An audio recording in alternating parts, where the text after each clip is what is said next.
Welcome to our channel. இன்னைக்கு நம்ம இந்த வீடியோவில் எதை பற்றி பார்க்க போகிறோம் அப்படின்னா, அடுத்த மாதம் என்னென்ன புது ஸ்மார்ட் ஃபோன்லாம் வரப்போகுது, என்ன ஸ்பெசிஃபிகேஷனில் வரப்போகுது, எந்தெந்த டேட்டில் லான்ச் ஆக போகுது அப்படிங்கிற ஃபுல் டீட்டெயிலான விஷயம் தான் இந்த வீடியோவில் பார்க்க போகிறோம். இப்போ நம்ம வீடியோக்குள்ளே போகலாம். ஸோ இந்த டைம் வந்து பார்த்தீங்க அப்படின்னா, லிஸ்ட்டில் மொத்தமே 4 ஃபோன் தான் எடுத்து வச்சிருக்கேன். ஏன்னா அதை தவிரையும் மீதி இன்னொரு 2, 3 ஃபோன்ஸ்லாம் இருக்குது. பட் அது எனக்குலாம் சுத்தமாக இன்ட்ரெஸ்டிங்காகவே படல. அதனால் நம்ம அதெல்லாம் தவிர்த்துடலாம். ஸோ லிஸ்ட்டில் ஃபஸ்ட் இருக்க ஸ்மார்ட் ஃபோன் வந்து பார்த்தீங்க அப்படின்னா OnePlus Nord CE3. ஸோ இதோட எக்ஸ்பெக்டட் லான்ச் டேட் வந்து பார்த்தீங்க அப்படின்னா ஏப்ரல் 1ஆம் தேதி அன்றைக்கே கரெக்டாக லான்ச் ஆகுது.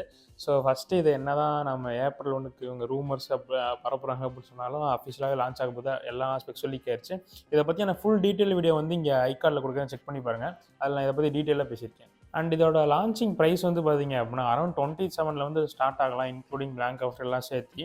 ஸோ மேக்ஸிமம் 29 வரைக்கும் போகவும் சான்ஸ் இருக்குது. ஸோ இது நீங்கள் OnePlusல இருந்தால் ஒரு ஸ்மார்ட் ஃபோன் வாங்கணும் அப்படின்னு நீங்கள் வெயிட் பண்ணிக்கிட்டு இருந்தீங்க அப்படின்னா இது உங்களுக்கு கரெக்டான ஆப்ஷனாக இருக்கும். அண்ட் அது மட்டும் இல்லாமல் OnePlus Nord 4 வரப்போகுது. மேபி அதுக்கடுத்து நெக்ஸ்ட் மந்த் கூட வரலாம், இல்லை அடுத்த மாதமே லான்ச் பண்ணாலும் பண்ணலாம். ஸோ அது வந்து அரௌண்ட் 30,000 32,000 அந்த செக்மெண்ட்டில் இருக்கிறனால அப்படி ஒருவேளை இவங்க காம்படிட்டிவாக ப்ரைஸ் பண்ணால் OnePlus Nord 4 வந்து பார்த்தீங்க அப்படின்னா 30,000க்கும் இது வந்து ஒரு 25க்கும் வரலாம். இது வந்து பார்த்தீங்க அப்படின்னா Nothing 2Aவோட காம்படிஷனாக தான் இந்த ஃபோன் வந்து வரப்போகுது. ஏன்னா ஸ்பெக்ஸ் ஆல்மோஸ்ட் அந்த ஃபோனை மேட்ச் பண்ணுற மாதிரி தான் இருக்குது. ஸோ லான்ச் ஆனதுக்கப்புறம் எப்படி இருக்குன்னு பார்க்கலாம். லிஸ்ட்டில் அடுத்து இருக்க ஸ்மார்ட் ஃபோன் வந்து பார்த்தீங்க அப்படின்னா சாம்சங்லேருந்து M55. ஸோ இதோட எக்ஸாக்டான ஸ்பெக்ஸ் வந்து கரெக்டாக கிடைக்கல. ஏன்னா அங்கங்கே ஒவ்வொருத்தரும் ஒவ்வொரு மாதிரி லீக் பண்ணிட்டு இருக்காங்க. ஸோ அஃபிஷியலாக எந்த ஸ்பெக் வந்து கரெக்டுன்னு தெரியல. பட் ஆல்மோஸ்ட் இதில் லீக் ஆகிருக்குன்னு மட்டும் சொல்கிறேன். ஸோ இந்த ஃபோனை பொறுத்த வரைக்கும் பார்த்தீங்க அப்படின்னா இந்த M சீரீஸ்லேயே கம்மியான ஃபெயிலியர் ரேட் இருக்க மாடல் வந்து பார்த்தீங்க அப்படின்னா இந்த M50 சீரீஸ் தான். ஏன்னா அந்தளவுக்கு ஒன்றும் இதில் அந்த பூட் லோடர் இஷ்யூ அதெல்லாம் அந்த மாதிரி தெரியல. ஏன்னா இந்த M30 சீரீஸ்லாம் பார்த்தீங்க அப்படின்னா M30 இந்த F சீரீஸ் இதெல்லாம் பார்த்தீங்கன்னா நிறையா இருந்துச்சு. பட் M50 சீரீஸில் கொஞ்சம் கம்மி தான். ஏன்னா அதில் வந்து ஸ்னாப் ட்ராகன் ப்ராசர் வந்து யூஸ் பண்ணியிருந்தாங்க. ஸோ இதோட ஸ்பெக்ஸ் அப்படின்னு பார்த்தீங்க அப்படின்னா 6.7 inch AMOLED 128 Hz இருக்க டிஸ்பிளே யூஸ் பண்ணியிருக்காங்க. ஸ்னாப் ட்ராகன் 7 Gen 1 வந்து யூஸ் பண்ணியிருக்காங்க. ஸோ எல்லோரும் 7 Gen 3 போயிட்டாங்க இந்த செக்மெண்ட்டில். இப்போ தான் இவங்க 7 Gen 1க்கே வராங்க. ஸோ நான் ஏன் இதை இப்படி சொல்கிறேன்னு பார்த்தீங்க அப்படின்னா இது அமைஞ்சிருக்க ப்ரைஸ் லொக்கேஷன் அந்த மாதிரி.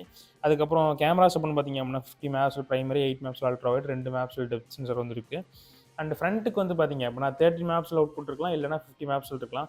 மோஸ்ட்டாக 13 இருக்க தான் சான்ஸ் இருக்குன்னு நினைக்கிறேன். அண்ட் பேட்டரி அப்படின்னு பார்த்தீங்க அப்படின்னா ஒரு சில இடத்துல 5000 சொல்கிறாங்க, ஒரு சில இடத்துல 6000 கொடுக்குறாங்க சொல்கிறாங்க. 5000 mAh கொடுத்துருந்தா உங்களுக்கு வந்து 25 watts வர வந்து சான்ஸ் இருக்குது. இதே 6000 mAh இருந்தால் உங்களுக்கு 40 watts சார்ஜிங் வர சப்போர்ட் இருக்குது. ஸோ இதோட எக்ஸாக்டான லான்ச் டேட் இன்னும் சாம்சங் கிட்டேருந்து கன்ஃபார்ம் ஆகலை. பட் இது அரௌண்ட் ஒரு 30,000 வந்து வரலாம் அப்படின்னு சொல்லியிருக்காங்க. ஸோ நீங்கள் ரொம்ப நாளாக இந்த சாம்சங்கோட இந்த M50 சீரீஸ்லாம் யூஸ் பண்ணுறீங்க அப்படின்னா உங்களுக்கான ஒரு அப்டேட்டாக இருக்கலாம். ஏன்னா வந்து ஒரு 2.5 வருஷத்துக்கு மேலே இருக்குன்னு நினைக்கிறேன். ஸோ இந்த ப்ரைஸ் ரேஞ்சில் நீங்கள் சாம்சங் தான் வாங்கணும்னா மட்டும் இதை வந்து கன்சிடர் பண்ணுங்கள், அதர்வைஸ் இதெல்லாம் கன்சிடர் பண்ணாது. ஸோ லிஸ்ட்டில் 3வது இருக்க ஸ்மார்ட் ஃபோன் வந்து பார்த்தீங்க அப்படின்னா மோட்டோ கிட்டேருந்து வர்றது மோட்டோ H50 Pro. இது வந்து பார்த்தீங்க அப்படின்னா ஏப்ரல் 3 அன்னைக்கு லான்ச் ஆக போகுது. இதோட எக்ஸ்பெக்டட் ப்ரைஸிங் வந்து பார்த்தீங்க அப்படின்னா அரௌண்ட் 40,000க்குள்ளே தான் இருக்கும் போது. பட் இதோட ஸ்பெக்ஸ் வந்து பார்த்தீங்க அப்படின்னா ஒரே ஒரு விஷயத்தில் மட்டும் சொதப்பிருக்காங்க. மற்றபடி உங்களுக்கு இதில் எந்த பிரச்சனையும் இல்லை. 6.7 inch OLED display, 1.5K display வந்து யூஸ் பண்ணியிருக்காங்க. 140 Hz ரெஃப்ரெஷ் ரேட் சப்போர்ட் பண்ணுது. இதில் வந்து பார்த்தீங்க அப்படின்னா இந்த ப்ராசரில் தான் முக்கியமான விஷயமே இருக்குது. ஒருத்தர் என்னன்னா 7 Gen 3 வருதுன்னு சொல்கிறாங்க. இன்னொரு சைடில் வந்து பார்த்தீங்க அப்படின்னா 8S Gen 1 வருது அப்படின்னு சொல்லியிருக்காங்க. இந்த 8S Gen 1 வந்து பார்த்தீங்க அப்படின்னா புது ப்ராசர். இது எதுக்கு ஈக்குவலண்ட்டாக இருக்குன்னு பார்த்தீங்க அப்படின்னா ஸ்னாப் ட்ராகன் 8 Gen 1க்கு ஈக்குவலண்ட்டாக பர்ஃபார்ம் பண்ணும். ஸோ அதோட லைட் வெர்ஷன் மாதிரி தான் வச்சுக்கோங்களேன். ஏன்னா அதுவே ஒரு பவர்ஃபுல்லான ப்ராசஸ் தான். பட் அதே பேரில் வந்து லான்ச் பண்ண முடியாது இல்லையா, பழசு மாதிரி இருக்கும். அதனால் ரீபிராண்ட் பண்ணியிருக்காங்க.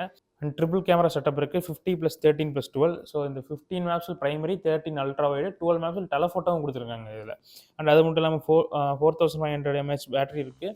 125 வாட்ஸ்க்கான ஃபாஸ்ட் சார்ஜிங் சப்போர்ட்டும் இருக்குது. இதோட ப்ரைஸ் வந்து அரௌண்ட் 40,000க்குள்ளே தான் வரும் அப்படின்னு சொல்கிறாங்க. பட் இது 8S Gen 3 இருந்தால் பரவாயில்ல. பட் 7 Gen 3 இருந்தால் கொஞ்சம் கஷ்டம் தான். ஏன்னா மோஸ்ட்டாக இவ்வளோ ஸ்பெக்ஸை கொடுத்துட்டு அந்த ப்ராசர் எந்த அளவுக்கு பர்ஃபார்ம் பண்ணுன்னு தெரில. ஸோ இதையும் லான்ச் ஆனதுக்கப்புறம் பார்க்கலாம். ஸோ லிஸ்ட்டில் கடைசியாக இருக்க ஸ்மார்ட் ஃபோன் வந்து பார்த்தீங்க அப்படின்னா Infinix Note 40 Pro. ஸோ இதோட எக்ஸாக்டான லான்ச் டேட் வந்து தெரியல. பட் ஏப்ரல் ஆல்மோஸ்ட் லான்ச் ஆகும் போதுன்னு தான் சொல்லணும். ஏன்னா இது நைஜீரியாவில் வந்து பார்த்தீங்க அப்படின்னா இதோட வேரியன்ட் அப்படியே லான்ச் பண்ணியிருக்காங்க. பட் ஸ்பெக்ஸ் வந்து அங்கே வேறு மாதிரி தான் இருக்கும். ஸோ டிஸ்பிளே அப்படின்னு பார்த்தீங்க அப்படின்னா 6.78 inch 128 AMOLED டிஸ்பிளே யூஸ் பண்ணியிருக்காங்க. ஃபுல் HD டிஸ்பிளே தான். பட் வந்து கர்வ்டு பேனல் வந்து யூஸ் பண்ணியிருக்காங்க. Dimensity 7020 வந்து யூஸ் பண்ணிருக்காங்க. இது எத்தனை காலத்துக்கு இந்த ப்ராசர் யூஸ் பண்ண போகிறாங்கன்னு தெரியல. அண்டு கேமராஸ் அப்படின்னு பார்த்தீங்க அப்படின்னா ட்ரிபிள் கேமரா செட்டப் இருக்கும்போது 108 MP மெயின் கேமரா இருக்குது. இதுவே பார்த்தீங்க அப்படின்னா OISம் சப்போர்ட் பண்ணுது. பட் மீதி இருக்க 2 கேமரா என்னன்னு தெரியல. இது இன்ன வரைக்கும் லீக்ஸ் கரெக்டாக வரல. ஸோ அப்படி இருக்கும்போது ஒன்று இந்த டெப்த் சென்சார், இந்த AI கேமரா தான் யூஸ் பண்ணுவாங்கன்னு நினைக்கிறேன். அண்ட் செல்ஃபிக்கு வந்து பார்த்தீங்க அப்படின்னா இந்த டைம் 32 MP செல்ஃபி கேமரா இருக்குது. அண்ட் 5000 mAh பேட்டரி இருக்குது. 45 வாட்ஸ் ஃபாஸ்ட் சார்ஜிங் சப்போர்ட் இருக்குது. அண்ட் அது மட்டும் இல்லாமல் இந்த டைம் வந்து பார்த்திங்க அப்படின்னா 20 வாட்ஸ்க்கான ஒயர்லெஸ் சார்ஜிங் சப்போர்ட் இருக்குது. அண்டர் இந்த 20 to 23 செக்மெண்ட்டில் ஒயர்லெஸ் சார்ஜிங் யாருமே கொடுத்தது கிடையாது. ஸோ ஃபஸ்ட் டைம் இவங்க வந்து வராங்க, எப்படி இருக்குன்னு பார்ப்போம். அண்ட் இதோட ப்ரைஸ் ரேஞ்ச் அப்படின்னு பார்த்தீங்க அப்படின்னா 20,000 to 23,000 இதுக்குள்ளே தான் பார்த்தீங்க அப்படின்னா வரப்போகுது. இதே ஃபோன் நைஜீரியா லான்ச் பண்ணும்போது 23,000க்கு லான்ச் பண்ணியிருந்தாங்க. பட் அதில் ப்ராசர் மட்டும் வேறு ஹீலியோ G99 நினைக்கிறேன். ஸோ அதுக்கு இந்த ப்ராசர் எவ்வளோ பெட்டர் இந்தியாவில் லான்ச் பண்ணுறது.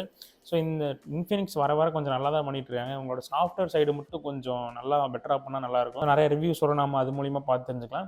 ஸோ இவ்வளோ தான் பார்த்தீங்க அப்படின்னா அடுத்த மாதத்துக்கான upcoming smart phone list. So இந்த வீடியோ பற்றி நீங்கள் நினைக்கிறீங்க அப்படின்னு கமெண்ட்ஸ்ல சொல்லுங்கள். அண்ட் இந்த மாதிரி வீடியோஸ்லாம் பார்க்கணும் அப்படின்னா சப்ஸ்கிரைப் பண்ணிக்கோங்க. அடுத்த வீடியோவில் பார்க்கலாம்.